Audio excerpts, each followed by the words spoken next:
can hear. Just go on. Thank you. My name is Joshua Okayo, and I think I was called to this space because of what I've been doing in the past 2 weeks.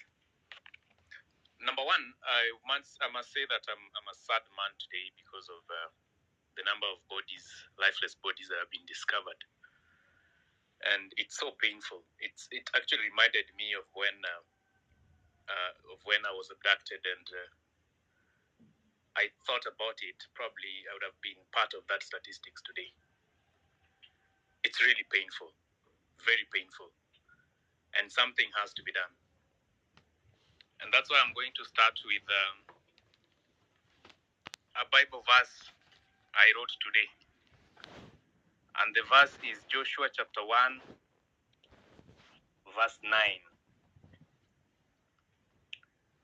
The Bible says, let me just find it, sorry. All right. Joshua chapter 1, verse 9. It says,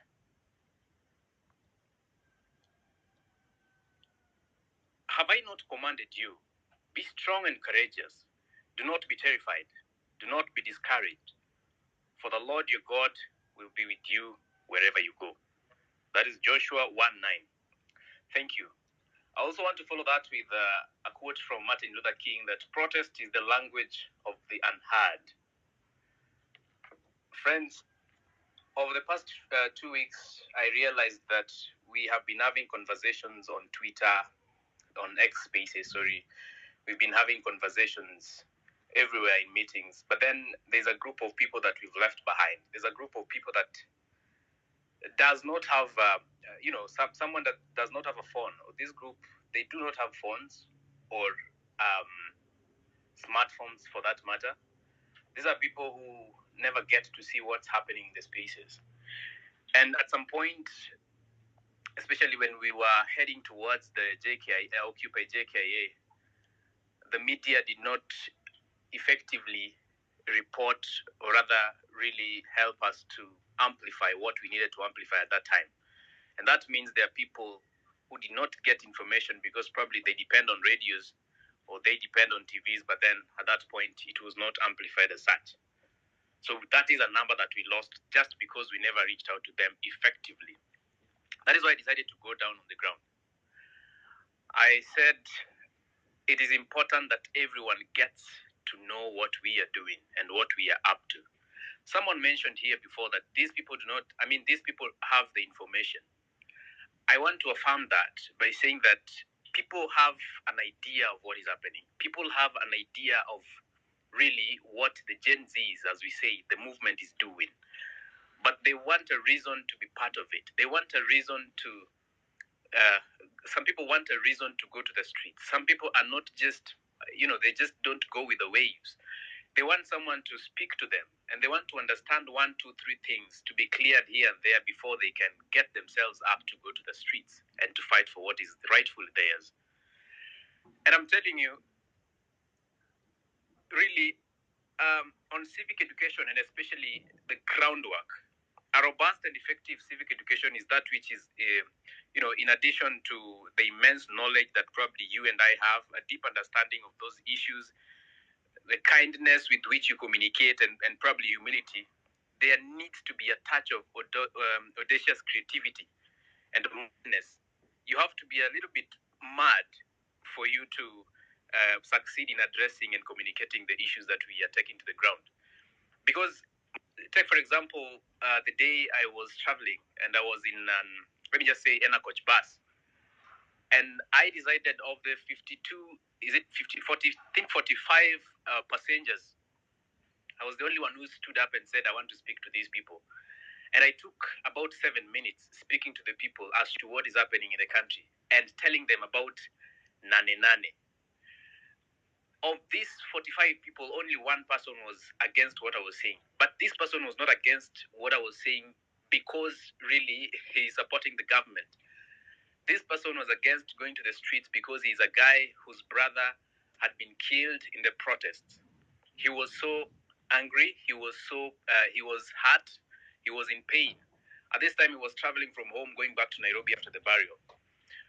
the lesson learned from that point is that even as we take message home, even as we take message to the ground level, we need to understand that there are people who lost their people. And much as they may have enough courage to come back to the streets, they have to be recognized and they have to be told pole before we start anything. From that point to date, any day, anytime I get to speak to people, I have to first of all tell people pole for those who probably who are part of a crowd I'm addressing and they've lost one or two of their people. That is one thing I learned. Another thing I learned is yesterday. Yesterday I was in Nairobi CBD.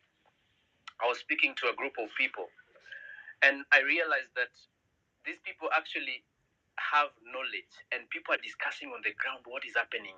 You know, the Adani group, JKA, and all stuff. But someone just wants to be told how it is affecting them in person. You know, as an individual, how does it affect me? At the same time, we have people who've been sent by this rogue government to come and try to intercept our ideas. And when you try to communicate these issues with people, there are people who are also trying to make noise and trying in the background and trying to discourage you from speaking what is right, what you should be speaking about.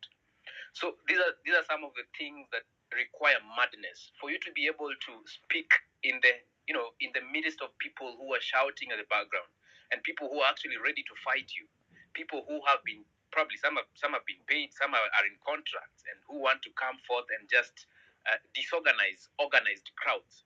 It requires a little bit of madness for you to stand in a bus or a matatu. The other day I was in a matatu from town to another place I won't say, and these people actually demanded for the music to be switched off so that they can listen to what I was saying. It really tells you that the ground understands what we are doing. It people just need a reason. People just need to be whipped. People just need to be told that, look, it is time. We need to build the rage. We need to make it the conversation. We have had all the ideas. We have had things about punitive laws. We've heard about the issues that are affecting Kenyans.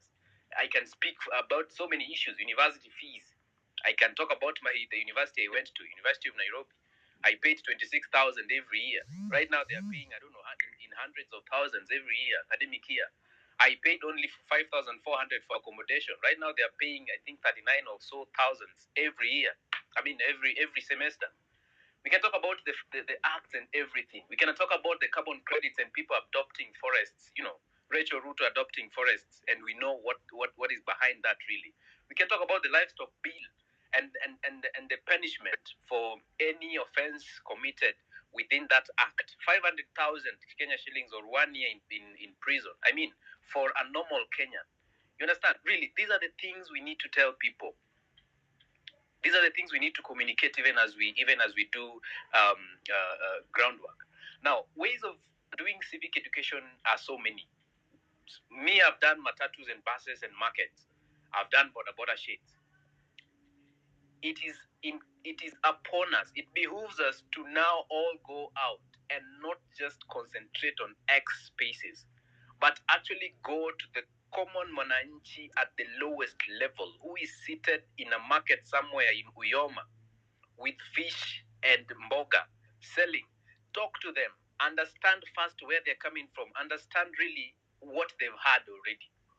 Because again, you need to know what they've had. You might be going and imposing your ideas on them, and there's something they've had before. So get to know what they've had before.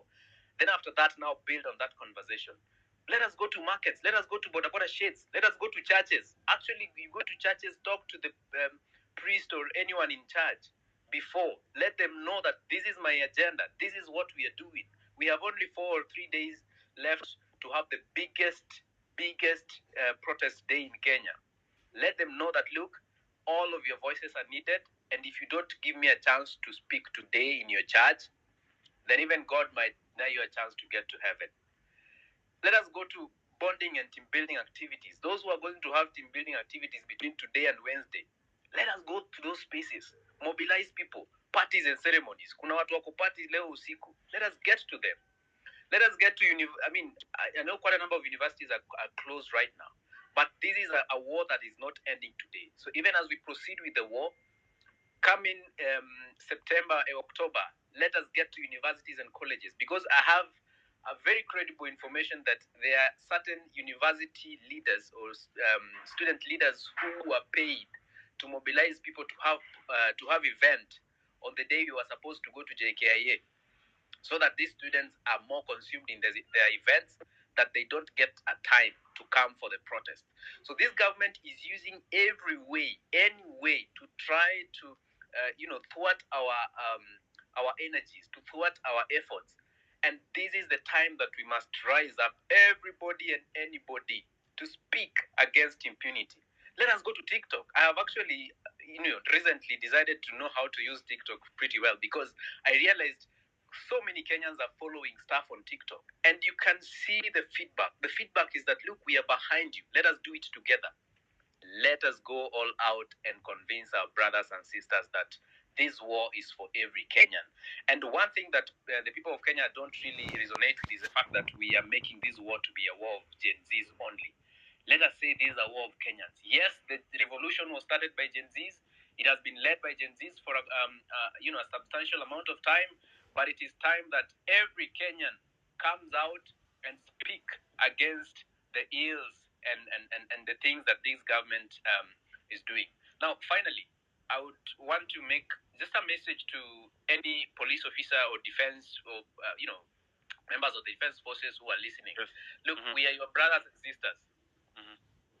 And we are not against you. We are fighting for something that is going to benefit everyone, including you.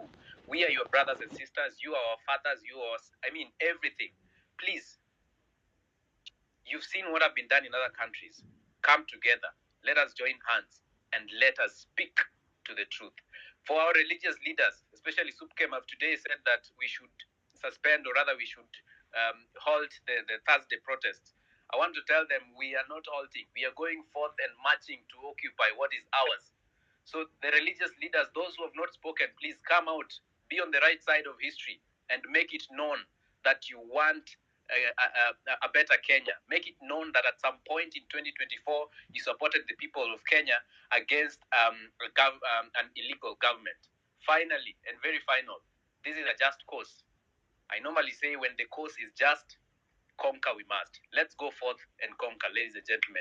Thank you. Nane tunakutana. Nane. Thank you very much, Josh.